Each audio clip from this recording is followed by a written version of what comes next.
हमारे सनातन धर्म ग्रंथ के अनुसार परमात्मा ने इस धरती पर अनेकों बार अवतार लिए। तो हम एक्चुअल में जो अवतार लेते हैं उनको अवतार लिए हैं ऐसा क्यों कहते हैं? क्या कारण है कि उन्होंने, जैसे भगवान राम ने अवतार लिए, भगवान कृष्ण ने अवतार लिए, और बहुत सारे नाम हैं गिनाने के लिए, लेकिन इनको अवतार क्यों कहते हैं? क्योंकि इन्होंने अपने साथ में कुछ ऐसी शक्तियां साथ में लेकर जन्मे जो किसी इंसान के पास जन्म से नहीं होता। जन्म के बाद हो सकता है लेकिन जन्म के साथ में नहीं होता, इसीलिए इनको अवतार कहते हैं, है ना। वो शक्तियां एक्चुअल में है क्या? तो जो शक्तियां वास्तविक में जो कुदरत के पास में है, प्रकृति के पास में है, परमात्मा के पास में है, वही सारी शक्तियों को जो लेकर जन्म लेता है उसी को अवतार कहते हैं कि इन्होंने अवतार लिया। और वो शक्तियां है क्या? परमात्मा के पास जितनी भी शक्तियां हैं उतनी ही शक्तियां आज भी मानव शरीर में उपस्थित है, यानी आत्मा के पास में मौजूद है वो सारी शक्तियां।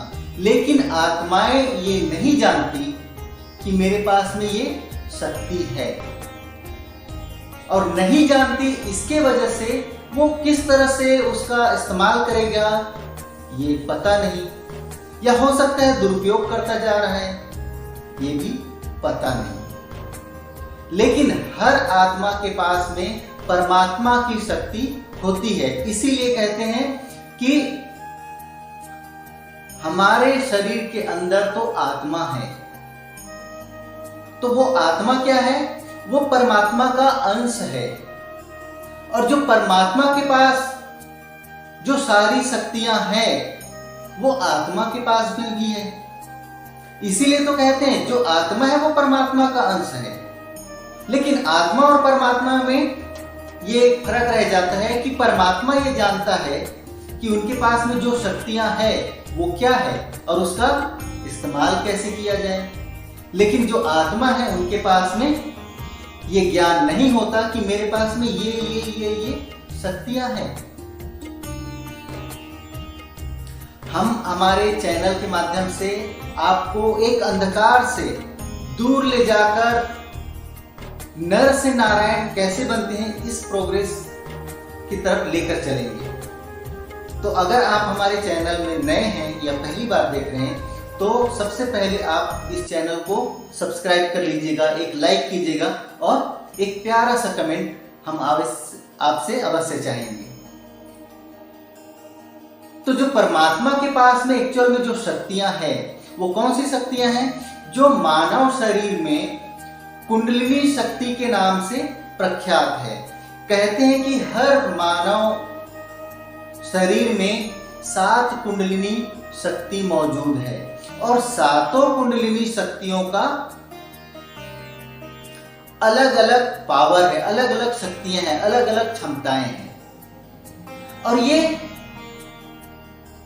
7 जो कुंडलिनी शक्ति हैं उनमें से 5 कौन कौन से? उनमें से हम 5 लेते हैं तो वो 5 होते हैं पंच तत्वों का। धरती, आकाश, जल, वायु और अग्नि, ये 5 हो गए, और 2 शक्तियां और अलग से हैं। तो ये 5 शक्तियां विशेष रूप से है, और ये जो सारा सृष्टि है, सारा संसार है, ये इसी पर से बना है और इसी पर मिल जाना है। हमारा शरीर भी पंच तत्वों से ही बना है, धरती, आकाश, वायु, जल और अग्नि से, और एक दिन इसी में मिल जाना है। लेकिन हमने कभी या तुमने कभी ये मनन ही नहीं किया कि वायु की शक्ति क्या हो सकती है, जल की शक्ति क्या हो सकती है, धरती की शक्ति क्या हो सकती है, आकाश की शक्ति क्या हो सकती है। लेकिन इन पंच तत्वों की शक्ति अपार है। इसी को एक तरह से कहा जाए तो यूनिवर्स कहते हैं, इसी को प्रकृति कहते हैं। जो आज के वातावरण में, आज के माहौल में जो कुछ भी हो रहा है, जो घटना वांछित या अवांछित जैसे भी हो, वो प्रकृति ही तो कर रही है। जरूरत से ज्यादा वर्षा मतलब जल देव, जरूरत से ज्यादा गर्मी इसका मतलब अग्नि देव, और जबरदस्त आंधी तूफान इसका मतलब वायु देव, यानी वायु। तो यही वो शक्तियां हैं जो सारे परमात्मा के पास में होते हैं, और जब परमात्मा कोई अवतार लेकर आते हैं तो सारी शक्तियों को साथ में लेकर आते हैं। अब हम आते हैं अपने अंदर, जो अपने शरीर के भीतर जो कुंडलिनी शक्ति मौजूद है ना। अब कुंडलिनी शक्ति का हम जब भी जिक्र करते हैं तो मन में ख्याल आता है, अरे नहीं नहीं नहीं, इस तरफ नहीं जाना, इस तरफ जाएंगे तो अर्थ का अनर्थ हो जाएगा, कुछ अलग हो जाएगा। अरे नहीं बाबा, मुझे साधु नहीं बनना है, मुझे संत नहीं बनना है, मुझे बाबा नहीं बनना है। इसलिए वो कुंडलिनी शक्ति की तरफ जाना ही नहीं, उसको छोड़ दो, और हम अब जैसे हैं वैसे ही ठीक हैं और वैसे ही चलना चाहिए।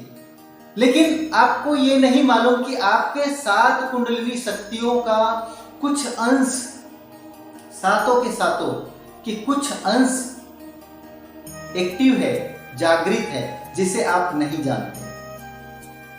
और नहीं जानते इसकी वजह से उसका उपयोग कैसे करना है ये भी नहीं जानते, और उपयोग नहीं कर सकते तो होता है वहां सिर्फ और सिर्फ दुरुपयोग। और वही उसी दुरुपयोग की वजह से अपने ही जीवन में और अपने आसपास के वातावरण में हम कैसे माहौल तैयार कर लेते हैं, और कैसे उजियारे के मार्ग को छोड़कर अंधकार के मार्ग को हम पकड़ लेते हैं और उसी मार्ग पर चलने लगते हैं। सबसे पहले तो धर्म क्या है और अधर्म क्या है इसी को पहचान नहीं पाते। जो दुनिया बता रही है हाँ बस वही धर्म है, जो मुझे सही लग रहा है बस वही धर्म है, ये मुझे अच्छा नहीं लगा मतलब वो अधर्म है। तो परमात्मा ने जब भी अवतार लेकर इस धरती पर आए तो उसको अगर हमने कथा पुराण भगवत गीता ये सब सारी सुनी हुई है ना, और हर एक अवतार का एक चरित्र कैसा रहा, उसका कैरेक्टर कैसा रहा, ये हम सब जानते हैं, है ना। तो रामायण से ले लो या भगवत गीता से ले लो, है ना, परमात्मा ने जो अवतार लिए उसमें ना किसी के ऊपर अत्याचार किए। परमात्मा जब भी अवतार लिए सिर्फ और सिर्फ धर्म का मार्ग चुनने के लिए ही बताया। किसी का अहित मत करो, किसी के ऊपर अन्याय मत करो, असत्य के राह पर ना चलो, प्रेम ही धर्म है, कर्म ही पूजा है, बस यही तो बताया है।